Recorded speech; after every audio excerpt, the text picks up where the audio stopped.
Okay, I'm really trying to move this stuff along. I hope you guys aren't bored with my long lectures, but I'm trying to give you an overall understanding and how much it is that I want you to get out of this. Um, so papyrus, as you can see, has a very, very moist soil. It requires a lot of water, and this is what the plant looks like. And so I just wanted to share that with you so that you have a visual on it. Definitely not anything I'm going to expect you to remember for the exam, but it's just good to know what papyrus looks like, because a lot of people are definitely not familiar with what it looks like. And I think people should know what he looky like. Okay. So let me move on. So now we can see Anpu. You know, remember we talked about Anpu being responsible for making sure that people who had passed on or transitioned to the underworld were taken care of. Every night is almost like, okay, this is another thing that I don't know if I've made clear in lectures, but every night is kind of deemed as a little death, but not death in the way that we think of it as a finality. It's a transition from one day to the next. The day has ended. The day has had it's run its course. And so now it's time to evaluate before I enter into the other dimensions, right? Getting ready to enter kind of sort of into the spirit world when you go into dreams and you go into rest and all of that. But you're really dealing with, your mind will be dealing with this other dimension that certainly is not 3D, okay? And so your mind is going into that. And so this is why the contemplation of the 42 declarations of Maat was good to do each evening. It's like saying your nighttime prayers in a way, but you're saying them in the sense that you're reviewing what's happening with you, and then you're doing what you need to do to prep yourself for that journey into the self. That's the other thing that Anpu does. Distinguishing, but helping you get prepped to make the journey inward. Okay. And so these are, haven't changed the name yet, Anubis. It should be Anpu or Inpu.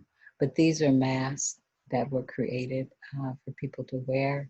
You can see the visual eye holes that are here. There's one there, here and here. So people wore these on their heads. I'm sure that they were worn for certain ceremonies and probably to remind those in the community how important it is to distinguish what's happening in your inner world. Okay. All right. And then Ammut, I called her Ammut, huh? But Ammut as the devourer of hearts, and we talked about her. And so basically, if you need a workover, if you need a makeover, that's her job. She's going to help you make your heart over. She's going to devour it. Okay, fine. Then you get a new heart the next day and you get to start all over. Okay. And you have a chance to um, start all over. And she can, you know, basically be in a sense that which, and I'm talking about her, she can be that in a sense which sort of puts a finality and an ending to negative things that are obstructing you. She can be that. Now, here again, I'm showing you that piece of papyrus with Maat in two different places.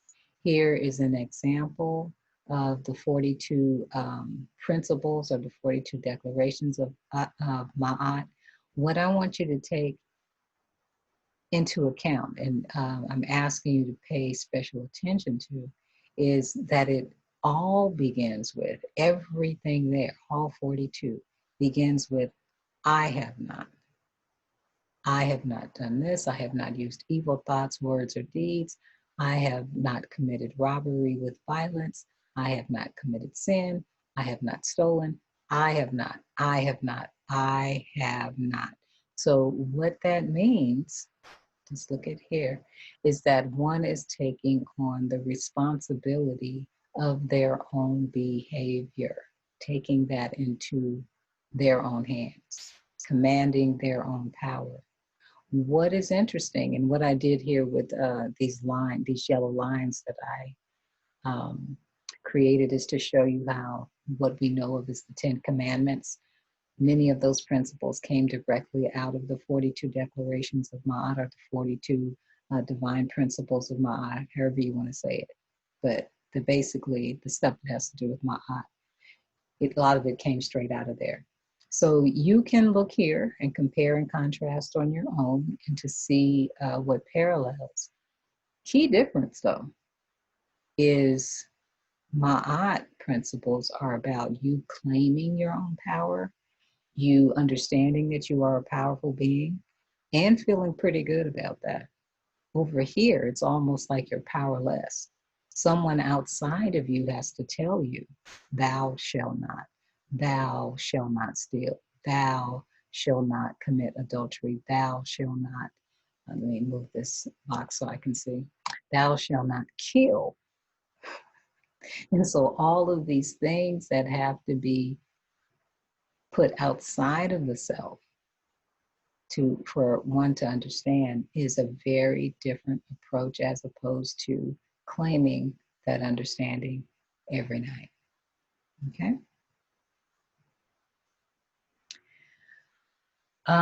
So I am showing you this just so that you can see that there definitely is a parallel, that essentially when we're looking at in the lower right-hand corner, an image of who is often called, she called Lady Liberty. No, Lady Liberty is the Statue of Liberty. She's called Lady Justice, I think, is what she's often referred to as. But essentially, she's in the form of a woman. She's holding the scales. She has the blindfold, which I believe was originally my aunt's headband holding the feather. Okay.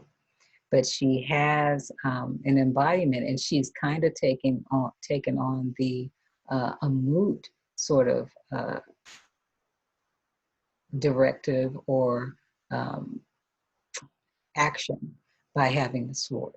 Because remember, Ammut, also feminine, is the man-eater.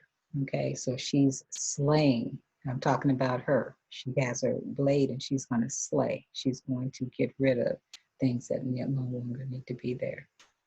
So I know that most of us have never made that connection, but again, that is for you to research on your own.